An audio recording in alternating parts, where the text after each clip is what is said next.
Olá, boa noite. Eu sou Rosiane Kennedy. Você confere com a gente a partir de agora as notícias que circularam hoje nos corredores do poder. Várias capitais tiveram paralisações em protesto às reformas da Previdência e Trabalhista. Líder do governo afirma que a reforma trabalhista vai ajudar a gerar empregos no país. Os detalhes você confere com a gente a partir de agora, aqui, diretamente de Brasília, pela TV Brasil, pela Rádio Nacional e emissoras públicas em todo o país. Diversas capitais hoje registraram manifestações e paralisações de várias categorias, justamente num protesto contra as reformas da Previdência e Trabalhista. Uma das principais categorias a paralisar foi da área de transporte público. Sem transporte, muitos trabalhadores ficaram impedidos de ir ao serviço. E para evitar esse trânsito deles, inclusive, manifestantes fizeram barricadas, atearam fogo nas ruas e fecharam algumas vias. Vamos conferir como que foram essas manifestações em algumas cidades brasileiras. Em Brasília, lojas e hospitais funcionaram normalmente, mas estavam vazios. O ponto de concentração foi a esplanada dos ministérios, onde os manifestantes começaram a chegar por volta das 11 da manhã. Foi montado um esquema especial de segurança. As pistas que dão acesso ao Congresso Nacional e ao Palácio do Planalto foram isoladas. E os trabalhadores estão sendo revistados pela Polícia Militar. No início da manhã, pelo menos 5 rodovias que dão acesso a Brasília foram bloqueadas e o trânsito ficou complicado na região. No aeroporto JK, cerca de 300 pessoas fecharam as vias próximas ao terminal, dificultando o acesso dos passageiros. 4 voos atrasaram e 2 foram cancelados pela manhã.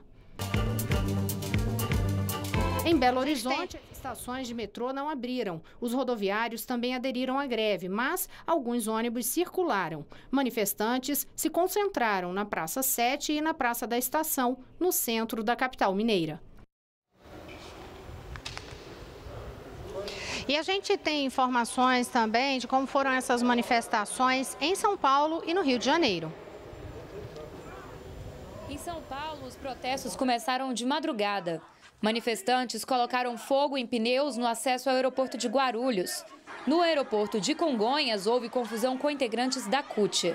Também houve protestos de motoristas e cobradores de ônibus, assim como de funcionários dos sistemas de metrô e trens. Quase todas as linhas começaram o dia com paralisação total. Aos poucos, o funcionamento foi restabelecido de maneira parcial. Mais de 3 milhões de pessoas foram afetadas. Manifestantes também interditaram ruas e avenidas. A polícia chegou a tirar bombas de efeito moral para tentar liberar a circulação. Comércio e serviços que chegaram a ficar interrompidos voltaram a funcionar no fim da manhã. Em frente à rodoviária Novo Rio, os manifestantes ocuparam 3 faixas da pista, quando o movimento foi reprimido pela Polícia Militar, que utilizou bombas de efeito moral. Os bloqueios também aconteceram na Radial Oeste, na linha vermelha, na Ponte Rio-Niterói, nos 2 sentidos, e no túnel Marcelo Alencar.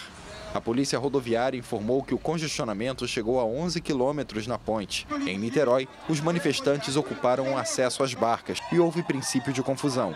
De acordo com o consórcio Rio Ônibus, a maioria das empresas do transporte urbano da cidade operou normalmente. Manifestantes fizeram piquete no aeroporto Santos Dumont e alguns passageiros tiveram dificuldade para embarcar. Dentro do aeroporto, teve confusão.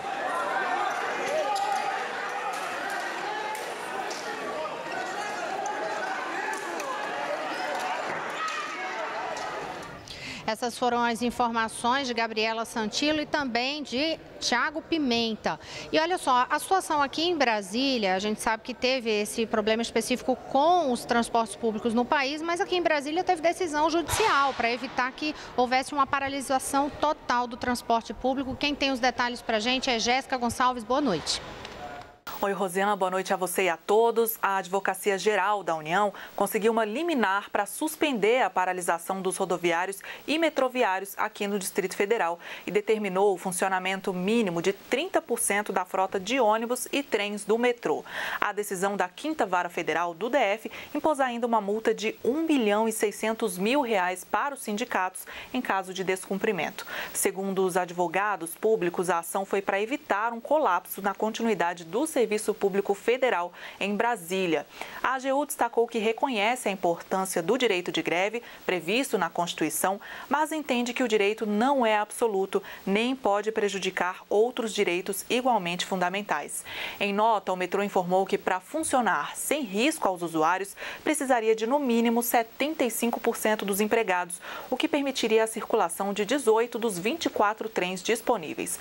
O Sindicato dos Metroviários disse que ainda não foi notificado. A nossa reportagem não conseguiu contato com representantes do Sindicato dos Rodoviários e a Secretaria de Mobilização informou que recebeu a notificação e se comprometeu a fiscalizar o cumprimento da medida. Roseane. Obrigada, Jéssica Gonçalves. Olha, ainda sobre aqui a situação em Brasília, a gente hoje está aqui dentro do Palácio do Planalto. A gente sabe que ali do outro lado da rua é o Congresso Nacional. E essa área inteira aqui teve uma segurança de fato reforçada. Quem tem os detalhes para a gente é a Mariana Jungmann, que está aqui ao meu lado. Boa noite, Mariana. Boa noite, Roseane Kennedy. Pois é, as visitas guiadas à Câmara dos Deputados, por exemplo, já estavam interrompidas há uma semana, continuaram interrompidas, então visitantes, turistas não puderam visitar as dependências do Congresso Nacional desde ontem. Aliás, desde ontem também, a descida de carro para a chapelaria, que é a principal entrada do Congresso, é onde inclusive é feito o desembarque de parlamentares. Essa descida de carro já estava isolada desde ontem para impedir que as pessoas estacionassem ali naquela região, pudesse depois haver algum tumulto que pudesse prejudicar patrimônio, os carros. Então, essa descida também já estava isolada e o gramado em frente ao Congresso Nacional, onde tradicionalmente as manifestações se concentram, Roseane Kennedy, também estava isolado com grades desde ontem e aí as manifestações, então, não puderam se aproximar muito do prédio do Congresso Nacional. Esse isolamento com grades, inclusive, ele acontece também aqui. Infelizmente, não é possível ver porque já anoiteceu, mas nós estamos em frente à Praça dos Três Poderes e aí esse isolamento com grades, ele vem seguindo aqui para o Palácio do Planalto e o Supremo Tribunal Federal. E a gente segue aqui com as informações sobre a manifestação, porque Carolina Pimentel, coordenadora lá na Agência Brasil, tem detalhes sobre o que ocorreu em outras cidades brasileiras. Boa noite, Carolina. Boa noite, Rosiane. Vamos começar aí pelo Paraná. No Paraná, manifestantes bloquearam rodovias federais no estado, como a rodovia BR-277, em São José dos Pinhais. Um grupo fez um bloqueio no quilômetro 69, impedindo a circulação de veículos. Foram bloqueados trechos de rodovias nas cidades de Araucária, Mauá da Serra e Laranjeiras do Sul. O transporte coletivo foi interrompido nas maiores cidades do Paraná. Na capital, Curitiba, exames e consultas no Hospital de Clínicas foram cancelados. Ainda no sul do país, em Santa Catarina, cerca de 500 pessoas interromperam o tráfego na BR-116, no município de São Cristóvão do Sul. Equipes da concessionária que administra a rodovia e a Polícia Rodoviária Federal estiveram no local para auxiliar os motoristas. Agora, no norte do país, na capital de Rondônia, Porto Velho, motoristas de ônibus, professores e bancários aderiram à greve geral convocada pelas centrais sindicais e a cidade ficou sem ônibus e as escolas e os bancos fecharam. Os manifestantes se concentraram na Praça das Três Caixas d'Água. Agora, no Nordeste, no Recife, na capital de Pernambuco e na região metropolitana, os ônibus não circularam desde o início do dia. O Tribunal Regional do Trabalho havia determinado que 30% da frota circulasse hoje. Os sindicatos dos rodoviários podem ser multados em R$100 mil caso essa decisão não fosse cumprida. Foram registrados protestos na BR-232 e 101. Parte dessas rodovias foram fechadas pelos manifestantes. Escolas, agências bancárias, o comércio e mercados públicos não abriram. O aeroporto e as delegacias de plantão da Polícia Civil funcionaram normalmente. Em Salvador, manifestantes bloquearam as entradas e saídas da capital baiana logo no início do dia. As vias foram liberadas a partir do meio-dia. Os ônibus não circularam pelas ruas, bancos e também lojas ficaram de portas fechadas. Em 3 pontos da cidade foram registrados confrontos entre policiais e manifestantes. A polícia usou bombas de efeito moral, spray de pimenta e balas de borracha para dispersar o protesto. Rosiane. Obrigada, Carolina Pimentel. Olha, e agora um pouco de bastidores para vocês sobre como foi essa repercussão dentro do governo em relação a essas manifestações de hoje. Eu conversei com várias pessoas ligadas ao governo, assessores palacianos também, e o entendimento geral foi de que a paralisação e a manifestação hoje foi justamente na linha do que já vinha sendo a expectativa. Houve toda uma central para monitorar o que estava sendo feito e organizado de protesto, então ficou dentro do que era esperado aqui no Palácio do Planalto. E a leitura inicial foi de que realmente foi uma manifestação, uma adesão à greve pequena, porque o que se percebeu principalmente? Muitos trabalhadores tentando ir ao serviço, no entanto, impedidos aí por esses atos, barricadas, essas situações aí que atearam inclusive fogo. Então a leitura foi de que ficou uma greve, em termos de greve de fato pequena, afetada principalmente a população, porque elas foram impedidas, as pessoas, de se locomoverem, e aí também um entendimento de que nesses momentos mais radicais, aí sim há uma rejeição da população em relação a esses atos de radicalismo registrados em alguns locais, inclusive deixando algumas pessoas feridas. Mariana Jumban, que está aqui ao meu lado, conversou também com o ministro da Justiça, Osmar Serralho, que fez a leitura nesse sentido, né, Mariana? É verdade, Rosiane. Serralho me disse que ao fim do dia, a sensação dentro do governo, ele mesmo esteve em contato com outros ministros aqui do Palácio do Planalto, ele disse que a sensação do governo foi de otimismo, porque havia uma expectativa de uma grande manifestação, de uma grande movimentação, e isso não aconteceu, o que, na opinião dele, significa aí que as pessoas estão cientes da necessidade das reformas, embora elas não sejam aí populares, né? Mas as pessoas estariam cientes de que elas são necessárias. Sobre isso que você estava dizendo agora há pouco, Rosiane, de as pessoas tentarem ir ao trabalho e não conseguirem, o ministro também fez essa leitura e disse que as centrais usaram essa estratégia aí de parar o transporte, mas se a greve tivesse adesão, isso não seria necessário. Confira com a gente esse trecho do que o ministro avaliou aí da estratégia de parar os transportes. Isso foi estratégico das centrais porque obstruíram, dificultaram o acesso dos trabalhadores ao serviço. Para uma greve, se fosse verdadeira, não precisava desse setor não funcionar, porque não tinha quem transportar, estavam em greve, todo mundo ia ficar em casa, não ia trabalhar. O que a gente viu foi o contrário, o afluxo de pessoas nesses locais desejando se locomover. Pois é, eu conversei com o ministro, também perguntei para ele qual era a expectativa do efeito dessas manifestações no Congresso. Confira o que ele disse. Acho que é o contrário, vai pressionar no inverso, no sentido de que não há esse apoio tanto quanto se imaginava a quem é contrário às reformas.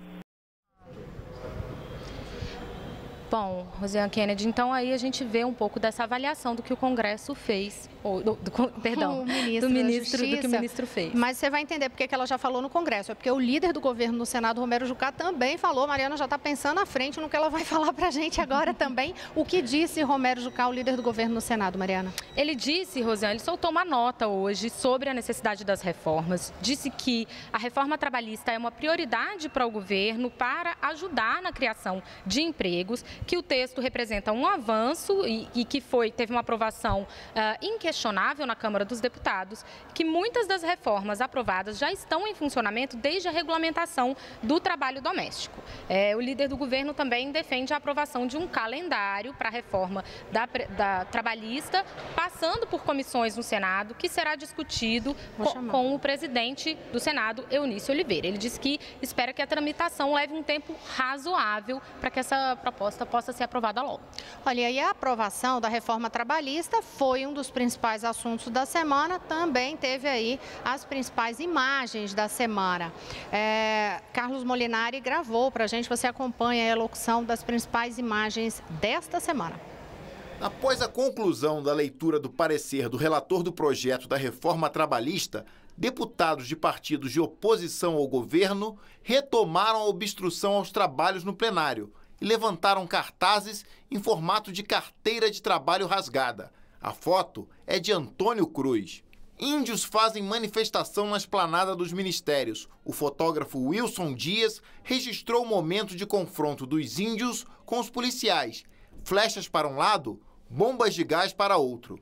O presidente da Câmara dos Deputados, Rodrigo Maia, recebe lideranças indígenas em seu gabinete. O momento foi registrado por Marcelo Camargo. O ministro da Justiça e Segurança Pública, Osmar Serralho, visita as obras da 5ª Penitenciária Federal do país. A foto é de José Cruz. No próximo bloco, você confere com a gente que um projeto no Senado pretende acabar com o horário político eleitoral. Daqui a pouquinho eu volto já.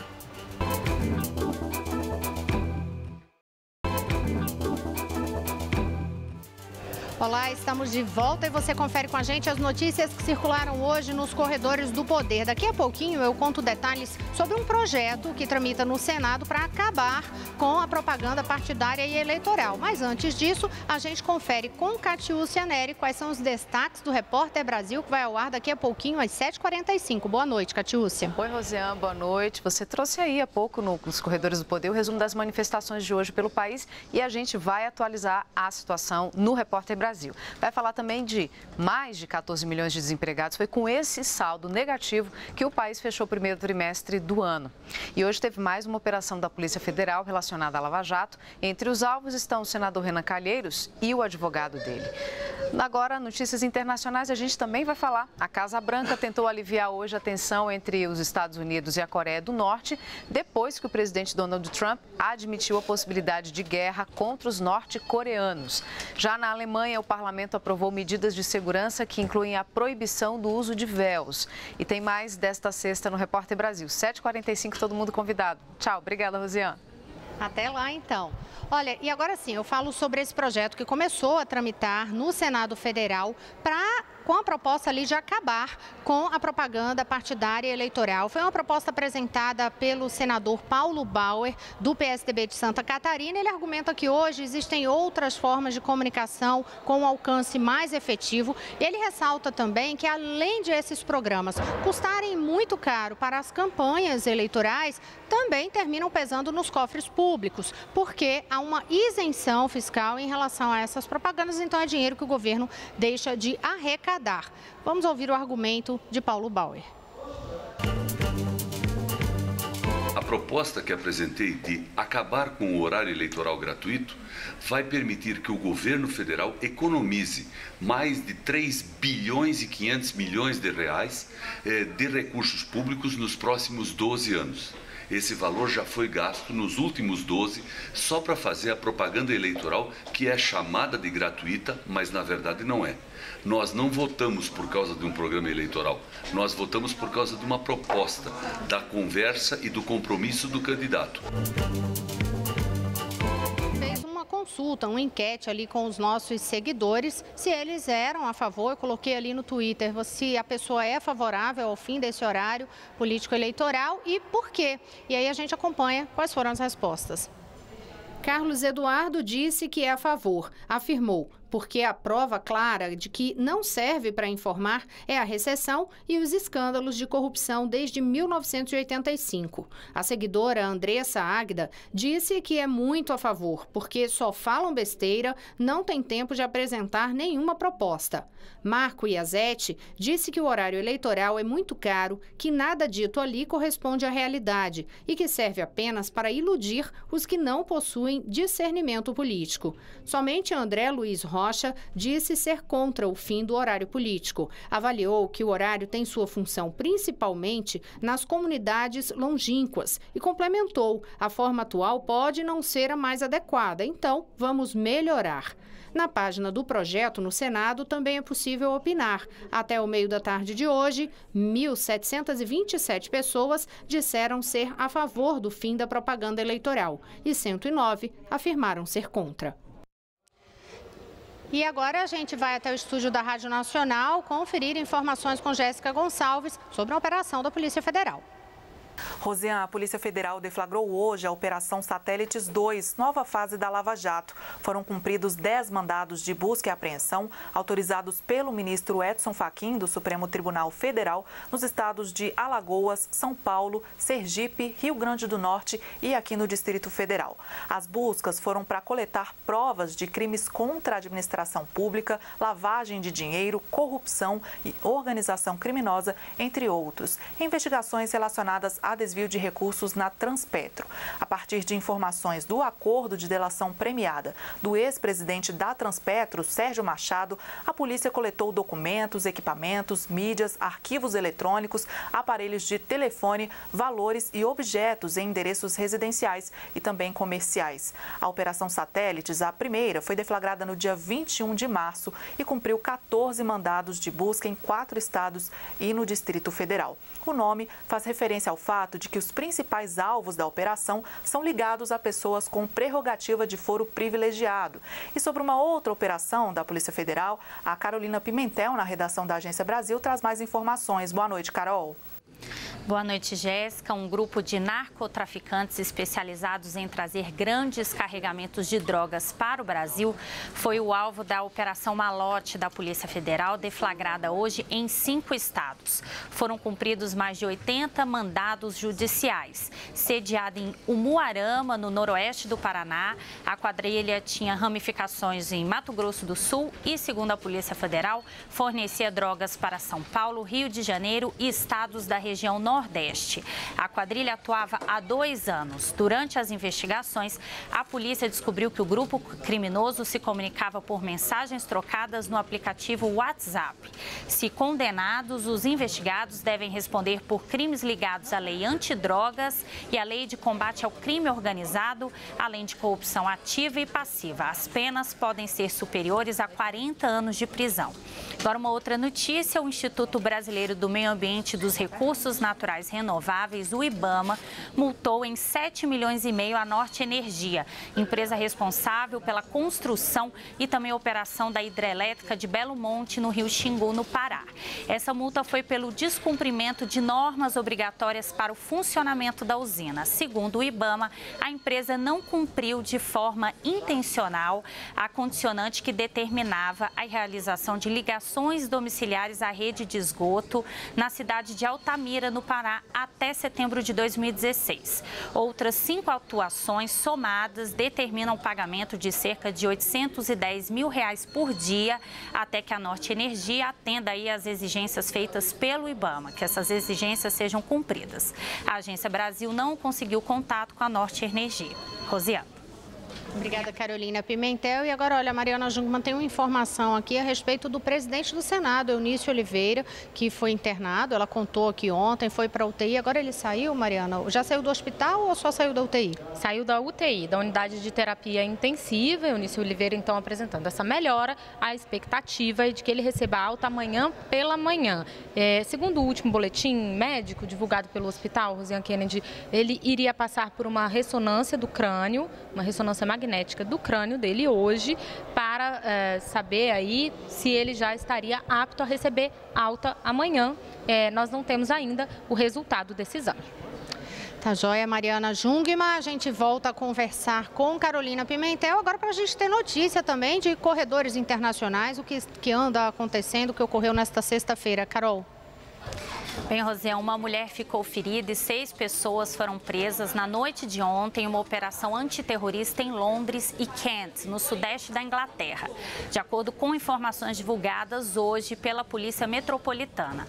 No tiroteio, a mulher de aproximadamente 20 anos foi atingida por disparos feitos por agentes armados quando eles entraram em uma residência em Harleston Road, no bairro de Willesden, em Londres, como parte de uma investigação sobre supostas atividades terroristas. A mulher, cuja identidade e nacionalidade não foram divulgadas, foi levada para um hospital em estado grave, mas ela está estável, de acordo com as forças de segurança. Essa operação não teve relação com a prisão também ontem de um homem perto do parlamento suspeito de atividades terroristas. Ele foi encontrado com várias facas em uma mochila. Rosiane. Obrigada, Carolina Pimentel. A gente lembra que todos os detalhes dessas informações você confere no site agenciabrasil.ebc.com.br. E no site da agência também você pode conferir várias fotos que são colocadas lá. O coordenador é Marcelo Casal e são as fotos dos fatos que ocorreram ao longo de toda a semana, aqui em Brasília e também no restante do país. Na sexta, a gente faz um balanço. O dia hoje foi tão intenso que não deu tempo para esse balanço amplo, mas sem sombra de dúvidas, reforma trabalhista trabalhista foi um dos pontos, e ainda sobre isso, Mariana Jungmann acabou de receber uma informação aqui no celular, só finalizando, né, Mariana, de nova manifestação aí das centrais sindicais em relação ao texto, a informação. É isso, a Força Sindical avaliou que 40 milhões de pessoas não trabalharam hoje, considerando também os que não foram ao trabalho por causa da paralisação dos transportes. Outras centrais não quiseram arriscar número, viu, Rosiane, mas consideram que foi a maior greve já realizada no país, que o movimento foi então exitoso. A expectativa é de que seja divulgada uma nota também ainda hoje aqui no Palácio do Planalto, até porque os números das manifestações, das participações nas manifestações são bem diferentes desses números apresentados aí pelas centrais sindicais. De toda forma, ficou o contraponto esperado, né? Como sempre, que é a central contrapondo, dizendo que acha que a manifestação foi um sucesso sim, e a paralisação sim. O governo considerou que não, que as pessoas de verdade foram impedidas de seguir para o serviço devido à paralisação do setor de transportes públicos, principalmente. Aí a gente lembra também sobre reforma trabalhista, que semana que vem o empenho do Senado na volta aos trabalhos, após o feriado, vai ser justamente de buscar a aprovação da urgência para a tramitação desta reforma no Senado Federal. Na Câmara, ela foi votada também em regime de urgência. Boa noite a todos, bom fim de semana e bom feriado. Até terça-feira. Boa noite, Mariana. Boa noite, Rosiane. Até terça-feira.